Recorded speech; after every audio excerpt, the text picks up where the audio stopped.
Në Pallatin e Kulturës në Tetov u promovua libri Lirika Majhoshëse Tetovare e poetit dhe tekst shkruesit të hiteve të famshme Lirim Alija. Promovimi ishte i veçantë pasi poezit ishin të shkruara në të folmen tetovare, respektivisht në të folmen e vendlindjes së poetit, fshatit Qiflik të Trevës së Dervenit. Përmbajtja e librit të më thonë sa më lakonik që është një personazh protagonisti, po do më thonë do njerë shfaqet si 20 vjeçar, njerë shfaqet si 50 vjeçar. Dhe ato konfrontimet e brezave, moshave, sepse këtu qëllimi është që çdo poezi ka të bëjë me lëndët shkollore, shumica e poezive dhe diçka tematika sociale, edhe ka edhe humor.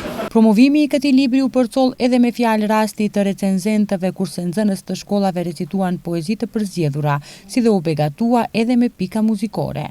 Gjatë promovimit u tha se janë të ralla ata që krijojnë këtë zhanër në të folmen dialektore vendore, ndërsa Lirim Alija ka kohë që seriozisht i është përkushtuar kësaj tematike.